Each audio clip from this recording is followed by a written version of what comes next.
These are from statista.com. The percentage of marriages ending in divorce from 2019 to 2022 in Europe are about 43%. And then with Luxembourg, number one place with 89%.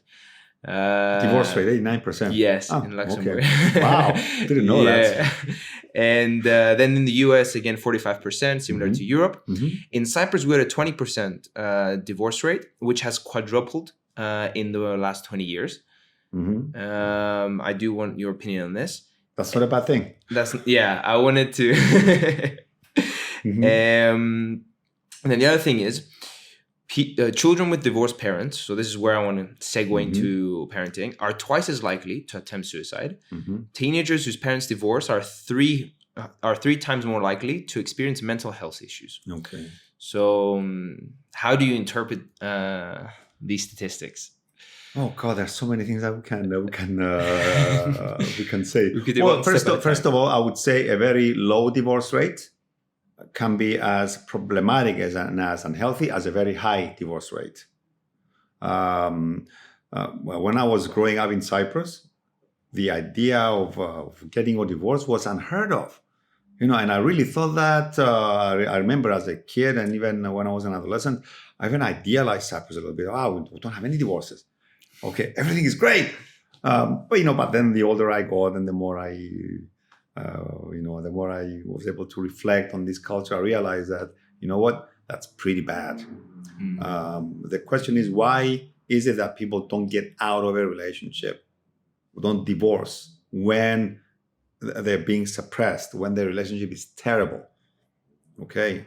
And it's really very sad for people to go through a whole life in a bad relationship simply because, we just don't get divorced in this culture. We don't do this. What will people say? I have a sense of shame. I'm afraid of what my mother's going to say, what my father's going to say, how the village is going to see me. Okay, and I don't want to be known what's going to happen to the kids.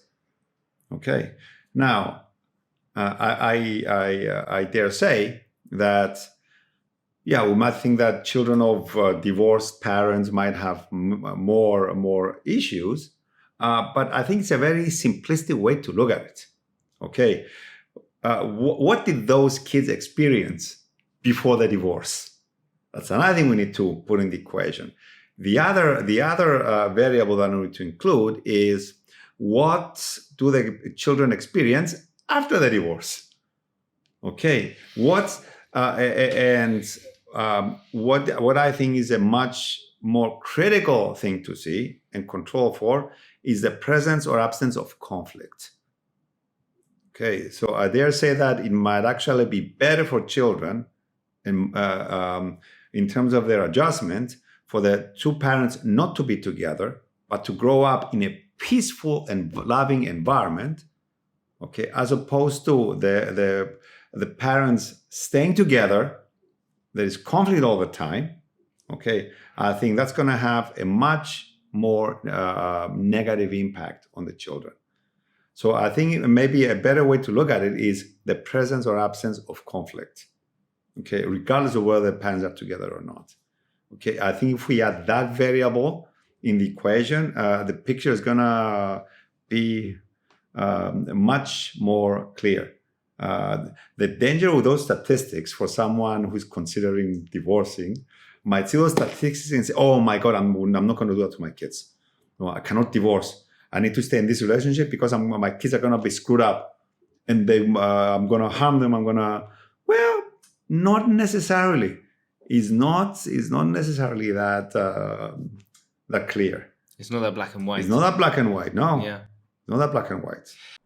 If you enjoyed that, you can click the link in the description to watch the full podcast or listen to it on Spotify, Apple Podcasts, and our website. You can also ask questions in the comments below, which will be directed to healthcare professionals in our future weekly episodes. Thank you so much for watching.